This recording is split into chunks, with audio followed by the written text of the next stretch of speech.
I think it was because I was his professor at one time in the 70s that Dennis Evans chose to give me some of his artworks, and I'd like to show this one. It's two parts of a piece called Four Seasons. I don't have the other two parts. It consists of two lacquered boxes that he made, along with some pieces that sort of relate to the Evans-Waugh performance. You see the stones that he called tombstones. He has skiers, which are these porcelain shafts that look like arrows with bits of his own hair mounted on pieces of hardwood, porcelain bowls with more hardwood, and porcelain bowls that have been cut and then sponges and stones inserted. One of these is black because it had been used in a fire performance piece. All in all, artifacts from a time when Dennis was assembling the pieces for his performance arts in the 70s and 80s.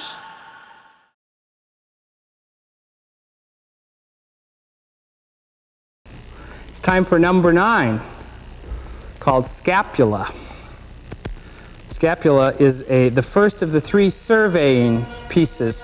Very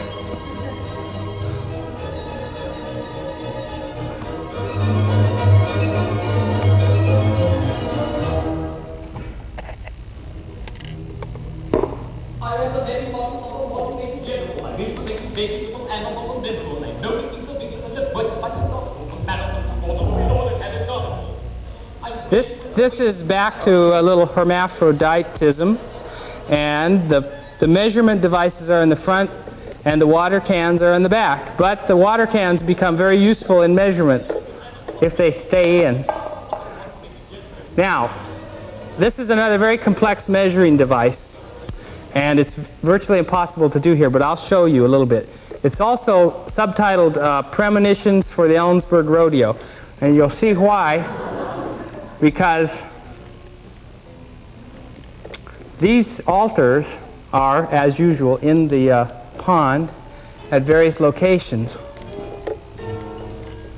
And then the navel here, it's also dedicated to a fellow who contemplated his navel a lot. Matson, would you bring me 3 of those sticks? These are for dry land, these spikes. And these 3. Now this is a survey device for 11, which you'll see in a few moments. But 11 has to be very precisely located in the pond, so 9 and 10 are surveying devices. There's 2 devices here.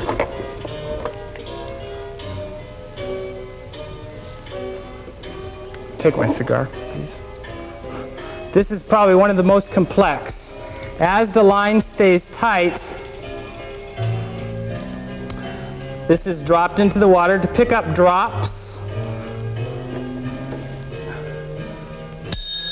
And drops are placed in the anvil. There's a little line in the anvil, so as I move across the pond and collect drops,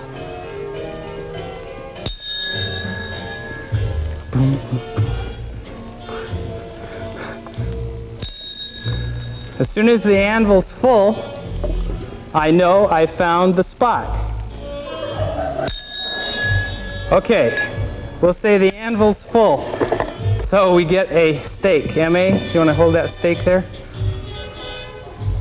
So then we move back, and there's an altar on this side, and we do that again, and we get a stake over in this part of the pond. We'll call that thing our stake. And basically that other stake is arrived at by measuring drops with the arc being made off of the other altar. All right. Now this piece takes quite a long time in the pond, as you can well imagine. The final arc is made with the turbolone. And the way that works is that my Wilder is, and by now we have one left. And remember, these are demonstrational, which I'm very glad to see.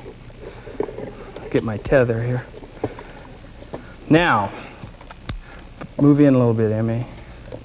By going, come in more, across this arc, okay, move towards the audience so you don't, no, leave the post there. I need to, yeah, there you go. This is high tech. So we start at a perpendicular to the southern point with water collected at the locations of these two, and the garage door goes up.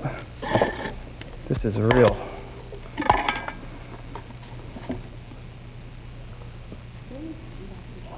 Yeah, we're out.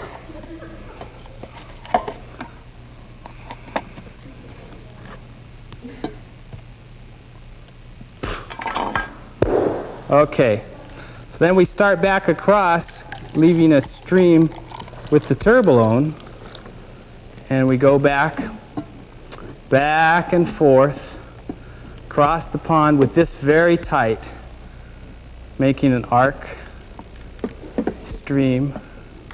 Where it runs out, you stop, refill, and back.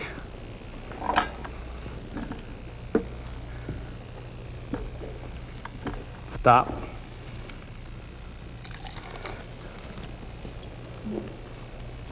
Now I should say as I'm doing this that the Whatcom Museum said, "Ubu, we have this room that we're going to put a new rug in.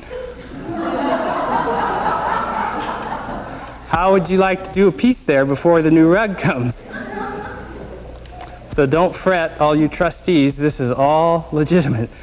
And the only thing I also will say is that George said no fire.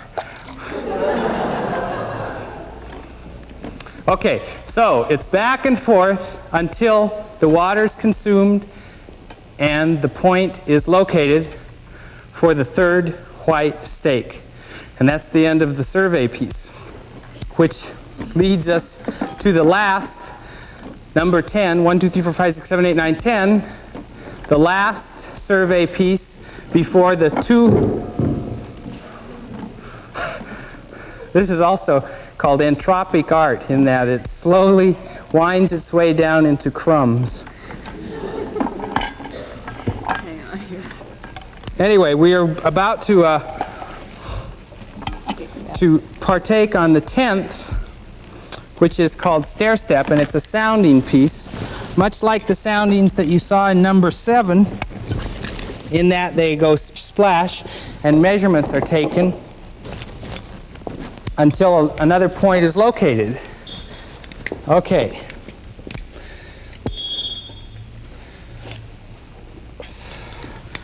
Now this music, go ahead and hit this.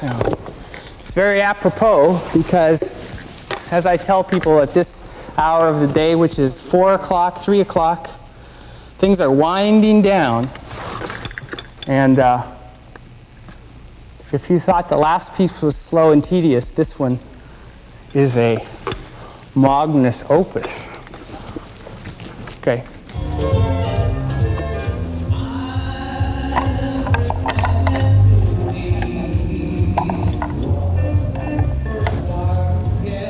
Now this is a sounding piece.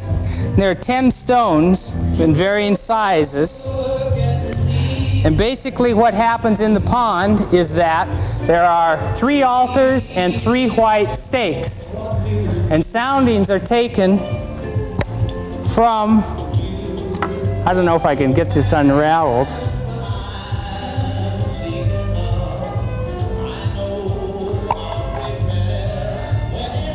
Soundings are taken across the pond from each altar 1, 2, 3, 4, 5, 6, 7, 8, 9, 10. At 10, another stake is put in the ground. Okay, then I start from the other edge, come back. Ultimately, I end up with 6 white stakes in somewhat of a geometric pattern, at which point in the center is the point for number 11. So as I was saying, it gets tedious, and we'll get to 11, and I don't think there's another intermission here.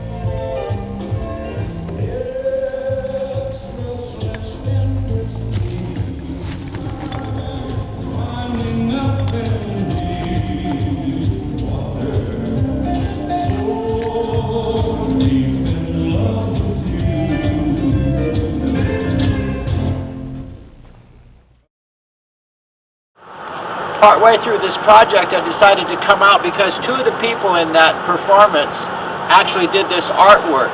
It's Stones and Words by William Blake, and it extends all the way out there for a quarter of a mile, it looks like, with more of these.